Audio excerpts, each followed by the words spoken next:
Ya, halo semuanya. Kembali lagi bersama saya Bari. Di video kesempatan kali ini saya akan membahas tentang whole of government yang sudah dibawakan oleh Bapak M. Hari Rahmadi. Oke, jadi pengertian dari WOG sendiri atau disebut dengan whole of government adalah sebuah pendekatan penyelenggaraan pemerintahan yang menyatukan upaya-upaya kolaboratif pemerintahan dari keseluruhan sektor dalam ruang lingkup koordinasi yang lebih luas, guna mencapai tujuan pembangunan kebijakan, manajemen program, dan pelayanan publik. WOG juga dikenal sebagai pendekatan interagency, yaitu pendekatan yang melibatkan sejumlah kelembagaan yang terkait dengan urusan-urusan yang relevan. Ya, antar lembaga lah ya.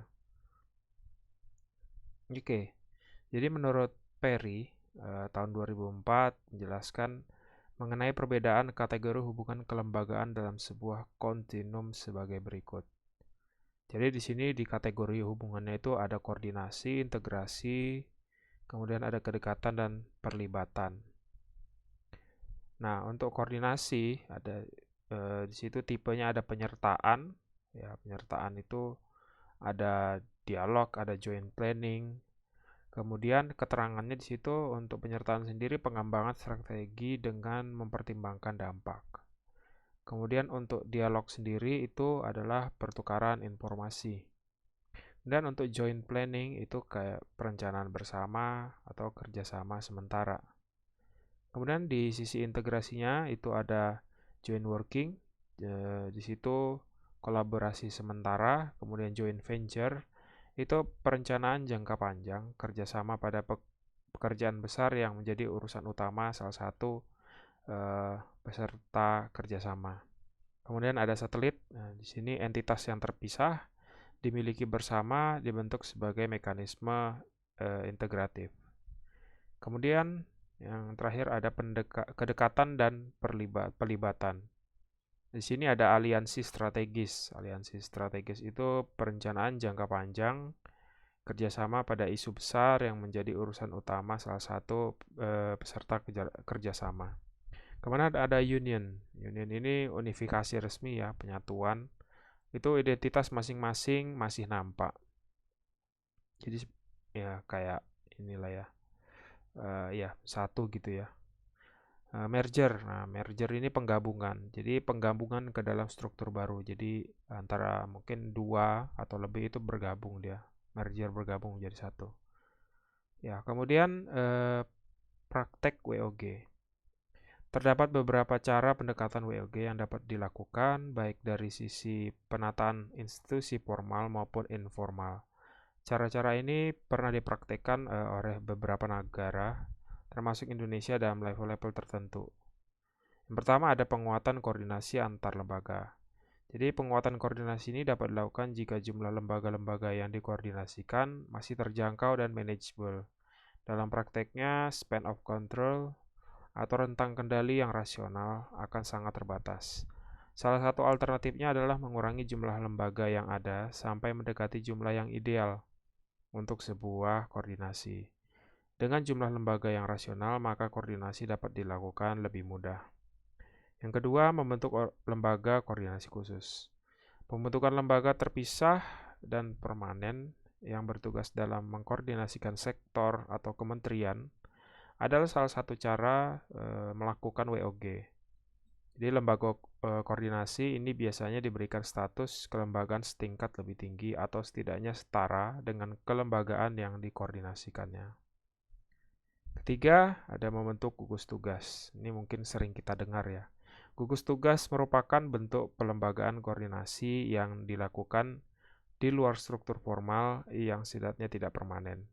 Pembentukan gugus tugas biasanya menjadi salah satu cara agar sumber daya yang terlibat dalam koordinasi tersebut dicabut sementara dari lingkungan formalnya untuk berkonsentrasi dalam proses koordinasi tadi.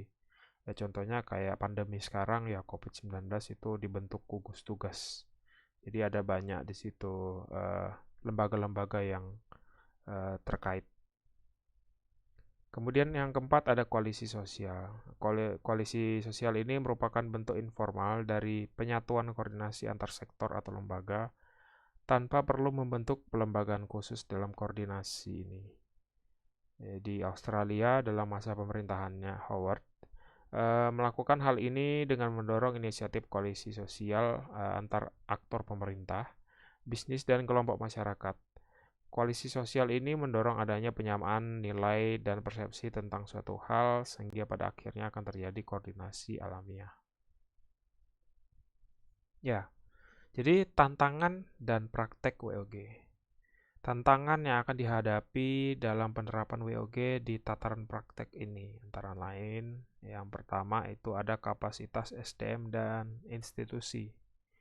Kapasitas SDM dan institusi yang terlibat dalam WOG tidaklah sama. Perbedaan kapasitas ini menjadi kendala serius ketika pendekatan WOG misalnya mendorong terjadinya merger atau akuisisi kelembagaan, di mana terjadi penggabungan SDM dengan kualifikasi yang berbeda, yaitu salah satu. Kemudian yang kedua nilai dan budaya organisasi. Seperti halnya kapasitas SDM dan institusi, nilai dan budaya organisasi pun menjadi kendala manakala terjadi upaya kolaborasi sampai dengan penyatuan kelembagaan. Ya, ini juga tantangannya juga ya. Kadang beda organisasi itu beda cara menyelesaikannya, beda menilai satu masalah juga. Yang ketiga kepemimpinan. Kepemimpinan menjadi salah satu kunci penting dalam pelaksanaan WOG. Kepemimpinan yang dibutuhkan adalah pemimpin yang mampu mengakomodasi perubahan nilai dan budaya organisasi, serta meramu SDM yang tersedia guna mencapai tujuan yang diharapkan. Nah, ini harus benar-benar punya pemimpin yang mempunyai pemikiran untuk melakukan kolaborasi, karena pasti akan sulit sekali. Ya, ini salah satu tantangannya. Kemudian praktek WOG dalam pelayanan publik. Yang pertama ada pelayanan yang bersifat administratif, ya.